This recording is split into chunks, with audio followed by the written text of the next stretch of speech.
जैसे हेमराज जी, जावेद अंसारी जी, मुमताज़ अंसारी जी और हमारे यहाँ के जो है तो प्रेमा जी और साथ में और यहाँ के जो उम्मीदवार हैं उनके साथ साथ हम सबका इस्तकबाल करते हुए संघीय समाजवादी पार्टी और हमारे गठबंधन की तरफ से आप सबका एक तो शुक्रिया भी अदा करना चाहेंगे, क्योंकि जुमा की नमाज के बाद सबको जल्दी रहती है घर जाएं। आप लोग हम लोगों के लिए यहाँ पर रुके हैं, लेकिन हम लोगों के लिए नहीं रुके।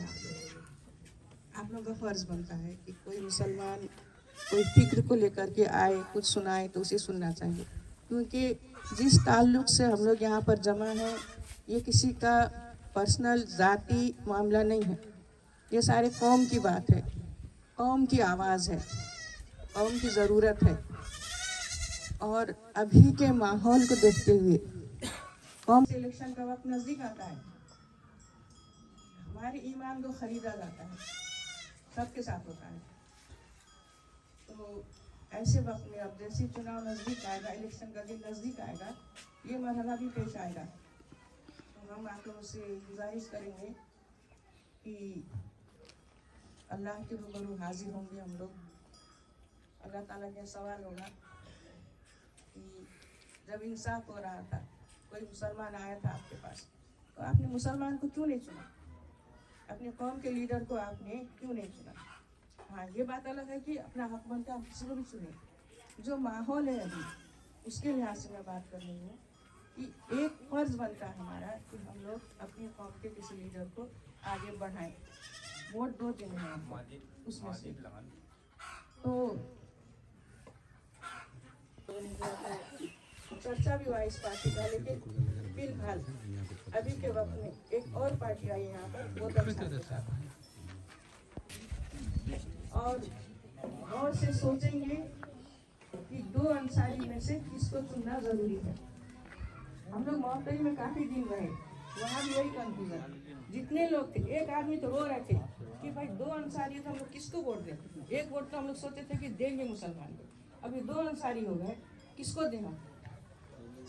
आखिर एक वोट से भी कोई पार्टी हार गई, आधा वोट तो गया ना, बेकार गया।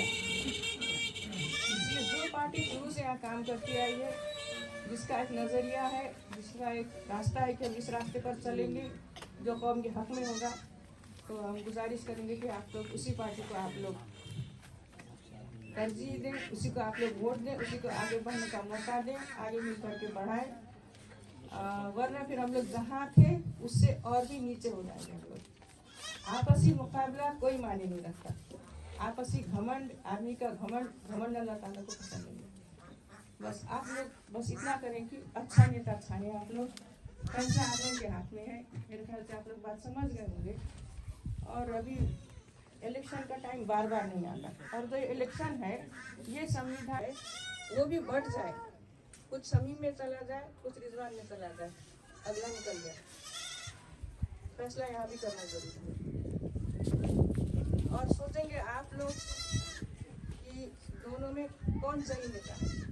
जब पार्टी खुली थी शहीद अंसारी की, बोतल साहब की, तो उन्हें मशवरा दिया गया था कि आप इसी पार्टी के साथ जुड़े रहें, अपना कोई एरिया बना लें, आप वहाँ पर मजबूत रहें, क्योंकि हमने कौम के बारे में सोचा था आप लोगों ने।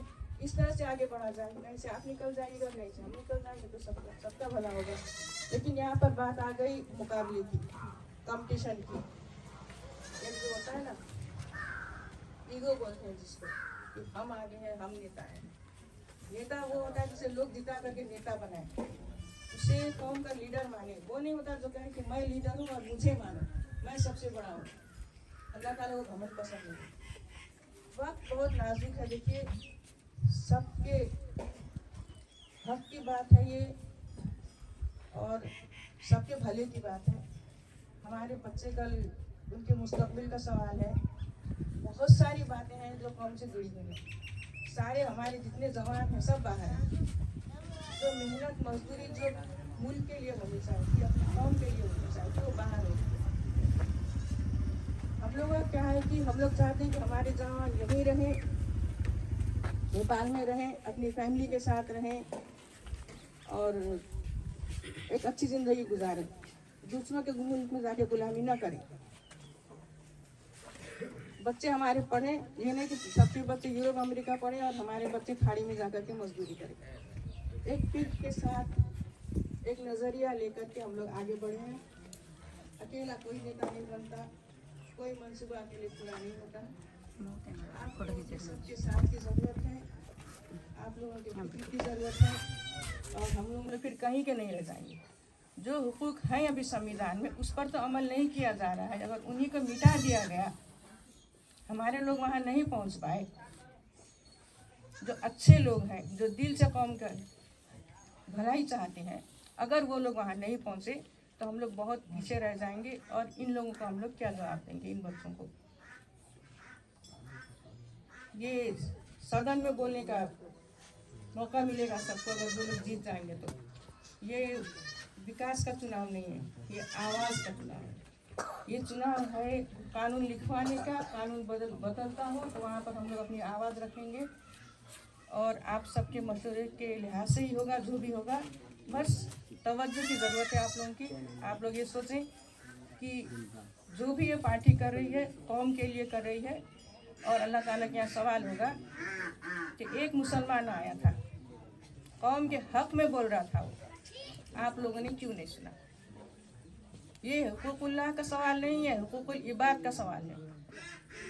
इतना ही हम कहेंगे। इतना कहते हुए हम अपनी दो बातें हम ये ख़त्म करना चाहेंगे। इंशाल्लाह आप लोगों की समझ में बात आ गई होगी। अगर ना आई हो तो फिर मुझसे सवाल कर लीजिएगा। अस्सलाम वालेकुम।